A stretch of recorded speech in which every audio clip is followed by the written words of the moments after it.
Hello, welcome to episode 90 of the Craft House Magic podcast. My name's Ellie and I'm coming to you from Norwich in Norfolk in the UK, and today's the 1st of November. So I hope you've all had a lovely crafty week since the last time I've spoken to you, and I'm here to share all the things that I've been making in the last 7 days. So today I have some knitting, some crochet, a little bit of sewing, and because we're at the beginning of the month, we're in November now, I tend to do a gadget and a blast from the past once a month, so that's today's episode, and I have some confessions. Although they're not proper confessions, so it's not too bad. And then at the end of the podcast, I'm going to talk about my shop update, which will be every Friday at 7 p.m. So today's update will include the things that I'm going to show at the end of the podcast. Hope that makes sense. I obviously need a cup of tea before I start this podcast. So we have the Barbara's Day Out, which is basically the knitting and crochet and crafty meetup that we have every couple of months, and we've decided to have a Christmas one, so a Christmas dinner version. And at the moment I'm thinking Dunstan Hall, so I've contacted Dunstan Hall. I'm just waiting to hear back about menu and things, so I'll keep you posted on that. So if you're interested in coming to the Christmas meetup on the 1st of December, if you drop a message in the Ravelry group or drop me an email just so that I can pop you on the list so that I know how many places to book for the dinner. So that'll be exciting. Christmas dinner, oh lovely. So we also have one craft along that will still be going on, the festive craft along, which is all things sort of festive and gift making for Christmas and whatever wintry season that you celebrate. We're all inclusive here, so any of those things, any gift knitting, any gift making, sewing, cross stitch, anything, lovely to hear about what you've been making. And I've already had quite a lot of inspiration of things to make already in the Ravelry group, so that's just a discussion thread, and I'll be drawing for prizes in that for that in January. There are 2 craft alongs coming to an end, which I did say that I'll finish on the 1st of November, which is today. But I think what I'm going to do is I'm going to draw for prizes on Monday, so I'll give you a couple of extra days just to get your entries in there and finish up your chatter in the Ravelry groups. So that's for the Halloween craft along and the country garden knit along as well. So make sure you get your finished objects, especially in the FO threads as well. So because I'm drawing prizes from the discussion and the FO threads. We have been gifted a lovely pattern from lovely Christine from the Sweet Lavender podcast, and it's her Downtown Shorties pattern, and I actually mentioned it on the podcast last week. I'll pop a photo up here again just to remind you, and it's a lovely just a relatively simple looking pattern, but sometimes that's what you need. But it's beautifully designed, and I'm going to be casting those on sometime soon, but I just need to finish some of these socks on my needles first. But Christine's offered one for a prize, so I'll be drawing that prize from one of the either the Halloween or the country garden craft along, which I'll be drawing on Monday, so that'll go to one of those, and I will pop the winners in the Ravelry groups thread, and I'll link you in so you know whether you've won or not, so watch out for that. So should we get on to the knitting, I think? So I've been working mainly on my Starflake shawl by Stephen West. So it's a mystery knit along that started at the beginning of October. I think it was the 4th of October. And now all the clues have been released, but you know what? I'm really behind. But to be honest, I'm just enjoying it. It doesn't matter. And I have took a sneaky peek at how it looks at the end, so I know that I'm going to like it. So that's good. So if you don't want to see how the shawl's coming along and you're still sort of behind, I'll pop a timestamp on the screen. But I am still on clue 3 on section 5, I think it is. I've got my pattern here. I can just check which section I'm on. Oh no, I'm on section 6 of clue 3. So if you have gone past that, it's fine. But I will, again, like I said, I'll put a timestamp on the screen to let you know when you need to skip along to. So this is my shawl so far. Ooh, I'm getting tangled up in the yarn. I have put it on a 2 metre cable so that I can sort of show you a bit better. but it's still going to be a little bit difficult. So since the last time I showed it to you, I've done these garter ridge stripes on either side, and that's on both ends of the shawl. Hopefully I don't pull the stitches off the needles. So those edges there, and then I've done some little wedges on the peaks of where the brioche were, and then I've started knitting along the full rows, and there's some eyelet rows. I'm on the second lot of eyelets across there, but it looks more or less like that, and I'm loving the way these colours are working together.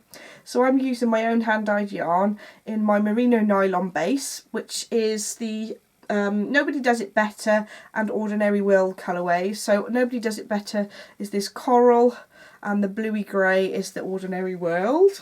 And all my colourways are after sort of 80s and 90s songs, so there we go. So that's coming along really nicely. So I'm on section 3, which I think will come out to about there, and then there's one more section on the outside which is all wiggly, I think. So that'll be very exciting. So I'm hoping to get lots more knitting time done this weekend. Last weekend I just decided I needed to tidy my craft room. And I popped some pictures on Instagram stories of how I was getting on. I think once I've made a couple more changes to my craft room, what I'm going to do is actually do a little tour of my craft room of ways I store things, because I've got a couple of little tricks that I think that help get as many crafty things as possible in a small space, which is always good. So there we go, that's my knitting for this time. Unfortunately, I didn't get much time to knit on my Strictly socks, but I will hopefully get to do my heel flap before the next episode, so we'll see about that. So my crochet for this week, I've been doing the Nature's Walk Cow by Sandra Paul, who's from the Cherry Heart podcast, and I've been doing, I bought a kit from Black Sheep Wools with all the yarns, so I didn't have to choose any colours, which is really lazy. But it's in a sheepies, I can't remember what the yarn is now, but I will put the name in the show notes, and I have said about it in every episode that I've been showing along in the crochet along. But it's a sheepies wool, and I've got 2 squares from the latest squares that have come out on Tuesday of this week. And we can't do boob cam properly because I've got my Stephen West shawl on, but we're doing boob cam in a little way. It's not working as well because they're not sticking to my shawl as well as they normally do. So these are the squares for this week, and this is the flower block. Isn't that pretty? I absolutely love this block. One of my favourites so far in the whole crochet along, I think. And this one is the clover block. Actually, might work better if I put that on top there. If you can see the holes a bit better. Like I say, the purple doesn't come out on my camera very well, and I have adjusted the white balance. It's just my camera's a bit rubbish. So there's the squares that are new for this week, and I only again managed to do one of each of these. But I did, at the end of last week, finished the North Star blocks, so I've got 4 of those, and I did a couple of, I think that this was called Blossom, let me just check. Yes, that was the Blossom block. I did 2 of those from last week, so I've almost got the full set of those as well. So I haven't been doing too badly, and I have a rather messy pile of squares now, so there's quite a few there. What I should do actually is I'll lay these out on the floor on the next episode, I think, because it's going to be a bit dark by the time I finish recording this podcast. But for next week I'll lay them out on the floor to show you how the colours are working together. So that's my crochet. Lately I've been catching up on quite a few podcasts, and I have been watching Sandra of Cherry Heart's podcast, which I think was yesterday I watched it. I can't remember if it was earlier this week that the actual podcast came out, but it's her latest one anyway, and she's got another crocheted blanket that I really fancy making now. It's got little squares, and she joined them all together with like a turquoise. Gorgeous. So I might have to start another blanket after I've done this Nature's Walk one. We'll see. And I've also been watching the So Perfect Pearls podcast with Jade as well, which I love. She does a lot of spinning and weaving, and she's making me want to buy a rigid heddle loom. I don't really need another loom. I do have a 4-shaft loom. I do have a 4-shaft loom in the garage, but it is such a pain to warp up, so I very rarely do any weaving. But I think if I had a rigid heddle, I could just pick up and use in the living room, but I'd use it more, so maybe I should get one of those. And if I do, it's totally Jade's fault. You should watch her podcast. It's really interesting. There's lots of different things that she works on, so I definitely recommend that one. So we have the sewing section next. Now, I haven't done any dressmaking, which I meant to, which is really annoying. So that means Barbara hasn't been in the podcast for weeks. We're going to have to do some dressmaking this weekend so that she can get back on the podcast. She's just been able to laze around the house all the time. But I have done some sewing. So I got some new fabric in for the shop really, but then I decided I need to make myself a bag. And this bag is a rather an odd shape, and it's actually for my yarn swift. So I've got a really old plastic and metal swift, which is really annoying to store. So I decided to make a bag that holds that and my ball winder, if I can get hold of it properly. It's in 2 pieces at the moment. So I've got one of the old Royal board ball winders that goes like that. So I made this bag that I could just pop them in and hang up so that I could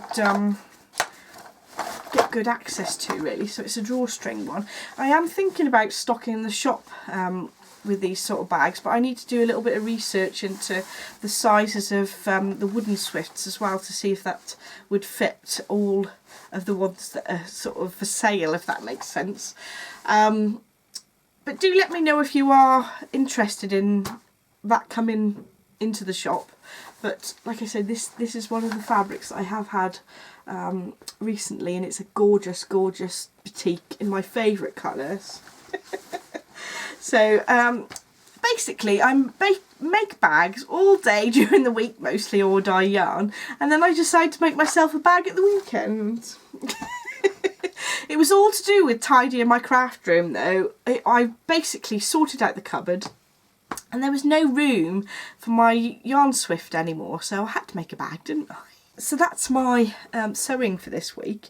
What's next? I've got a blast from the past. So I have actually sewn it. I did show this on the sort of Halloween episode last year, but I thought I'm going to show it again because I keep meaning to make another one of these. So this is a gorgeous little pumpkin that I made actually 2 years ago, and the pattern is called the Spice and Clove pattern by Hannah Mayer, and I will leave links to the patterns in the show notes as well, which will be on the website. And the yarn I used was some rainbow cloud, I think, some little minis that I had, but isn't that cute? I really want to make a bigger one to sort of go together on the side with my real pumpkins. Look how cute. So that's my sort of blast from the past. Actually they do on the same pattern, they do a crochet and a knitted version, which is nice, so I might try the crocheted version next. That might be quite fun. I have seen some other pumpkin patterns though with a nice twirly bit, which is supposed to show like a vine, which is really lovely too, so I might have to try some of those. And if I knit them now, they'll be ready for next year. We'll see if I can get round to it this weekend. We need more hours in the day. I'm always saying this, aren't I? So that's my blast from the past, and I'm going to talk about a gadget for this month. So I was thinking, what can I show as a gadget? And I was thinking of how much I use my thread catchers. So, and I've got several thread catchers, and you're going to see how messy my pincushion is now. I have a really old one that I made that's attached to a pincushion, which I've got a load of needles with different threads on there waiting to use, which I use quite a lot. And the pincushion I use has got sand in, so it holds onto the table quite well. And I've also got a thread catcher which I made, well, it's not actually, the pattern isn't made to be a thread catcher, but I thought that would be a perfect thread catcher. And the pattern is from Love from Beth, and it's called a bubble pod, which you could put all sorts of things in. But I do think having a little place to put threads and bits of wool is really, really useful when you're sewing or knitting and things like that. So I think that's my sort of important gadget for this week. So when I'm watching television as well, I have a little wooden bowl where I put my yarn scraps in as well. So that's another way of catching threads. So there can be lots of different shapes of things, and I do actually have another pattern that my friend gave me from my quilt club that she wrote out for like a cylinder version that squashes down that you can take to classes and things. So I might have to make one of those soon. So that's my gadget for this week, and I have my confessions now. So I don't really have proper confessions because I've been gifted some lovely little things. So my friend Jo, who lives in Attleborough, and I have to say Attleborough because I've got lots of friends called Jo who watch the podcast, so she'll know who it is. She went to the Bakewell wool gathering and I didn't get to go, but she bought me a lovely little stitch marker, or progress keeper I should say, that's Ducky Darlings. So I know Hayley from Ducky Darlings too, so if you're watching, hello Hayley. She started to do these cute little wooden progress keepers with one of those earring backed stitch marker progress keepery things. And I'm really going to love using that. I didn't want to use it until I showed you guys first, but I noticed that Hayley also does a cute little yellow or turquoise duck, which I might pick up next time I see her at one of the shows. I might be going to Nottingham Yarn Expo, so I don't know whether she's going to be there. We'll have to see. So my lovely friend Vivian, who's Vivian B1 on Instagram, and also she has a new podcast as well. I think she's on episode 9 now, but she does quite a nice range of crafts, including lots of sock knitting, and I noticed she's doing a really nice pavement sweater at the moment as well. So I think I've been thinking about casting another one on. I've actually got my pavement sweater which I knitted ages ago on right now, and I'm really enjoying wearing it, but I could do with making the fit a little bit tighter, I think. Anyway, I digress. So Vivian's YouTube channel is called Sit and Knit with Vivette. So Vivian sent me a beautiful set of these handmade stitch markers that she's made. But isn't that lovely? Those lovely little beads there. And she's made those by hand. Isn't that amazing? And then she's included a cute little scarf progress keeper as well. If I can hold that up a bit better. I'm not good at this podcasting lark, am I? So there we go. But she sent us 2 sets as giveaway prizes, but then she saved one for me and Adam too. So I'm looking forward to using those. That's all my confessions for this time, and I've just got my information on my shop update for this week. So if you don't want to listen to shop update, thank you for watching, and I'll see you next time. So I'm restocking a lot of my higher needles that I mentioned that I'm getting in my shop last week. I wasn't sure which ones were going to sell, so some of the sizes of needles sold out pretty quickly. So I noticed that the fixed circulars I'm stocking in 2.25, 2.5 and 2.75mm needles for basically for sock knitting on the 80cm length cable. I've restocked those as well as I can, but I know that the 2.25 sharp fixed and the 2.75 steel fixed ones were out of stock when I went to order them from Higher. So, but I've stocked the other needles as much as I can, and also I've stocked a couple of the sets as well with the case and everything from Higher with all the needles that go from 2.75 to 5mm, as well as a load of cables and things. So that would be a nice sort of gift to yourself for Christmas. So those will be restocked. I also made up a couple more stitch markers from some gorgeous little charms that I picked up. So this is the large size ring, but I do a smaller ring and a lobster clasp as well, and it's a really cute little pine cone and a leaf which I thought would be perfect for autumn. So those will be in the shop this Friday at 7 o'clock, which is very probably about now by the time I've got this uploaded onto YouTube. I'm so sorry it's late this week, but I'm hoping next week I'll be back on track with my Thursday schedule. But thank you so much for watching. Don't forget to like and subscribe, and I shall see you next week. Bye!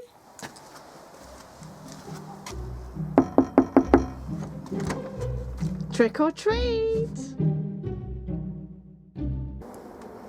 Nice outfit, Adam. Thank you. Who are you? I'm a Ghostbuster.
Who are you gonna call? Ghostbusters.